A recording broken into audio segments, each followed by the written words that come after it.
రోజు సంక్రాంతికి పట్టణాల నుంచి అందరూ పల్లెలోకి వస్తున్నారు. కానీ పల్లెలలో ఏ రైతు ముఖంలో కూడా సంతోషం లేదు.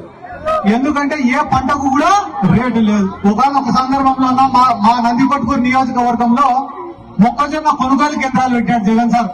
పెడితే ఐకేపీ సెంటర్ల ద్వారా, సొసైటీల ద్వారా, మార్కెట్ యార్డు ద్వారా కొన్ని వందల లారీలతో మేము కొనుగోలు చేసినాం మొక్కజొన్నను. మాకు అర్ధరాత్రి ఫోన్లు రైతుల దగ్గర నుంచి, అన్నా మా ఊర్లో కొన సంచులు రాలే, మా ఊర్లో పురికోసాలు రాలే, మా ఊరికి లారీలు రాలే, 24 గంటలు మాకు ఇయ్యే ఫోన్లే. ఒక తెలుగుదేశం కూడా వచ్చినాడు, దేనికన్నా మీరు ఇంత ఇబ్బంది పెడతారు, అదే మా గవర్నమెంట్ ఉంటే కదా ఇంత ఇబ్బంది పడాల్సిన అవసరం లే, మేము చాలా నీట్ గా డీల్ చేస్తాం దీన్ని అన్నాడు.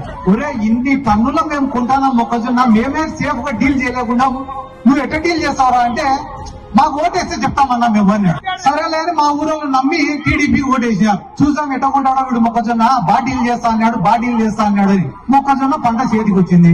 ఏరా ఏమో డీల్ చేస్తా అన్నామంటే, మీ మాదిరిగా మాకు తలనొప్పి పెట్టుకోమరా, అందుకే మేము కొనుగోలు కేంద్రం కూడా పెట్టాము. ఇంకా మమ్మల్ని అడిగేటోడు నువ్వు కొనుగోలు కేంద్రం పెడితే లారీ కావాలని అడగాల, పురికోసలు కావాలని అడగాల, కొనుగోలు కేంద్రంలో పెట్టకుంటే ఫోన్ చేయాల్సిన అవసరం కూడా లేదు. ఆ పక్క రాష్ట్రంలో ఉన్నారు తెలంగాణలో, వాళ్ళు కూడా కొనుగోలు కేంద్రం పెట్టారు, కానీ మన సారు పెట్టడం లేదు. ఏంది సార్ మా రైతుల పరిస్థితి అంటే, ఒకే ఒక పరిష్కారం, మీకు బాధ వస్తే మందు దాగి పడుకోండి.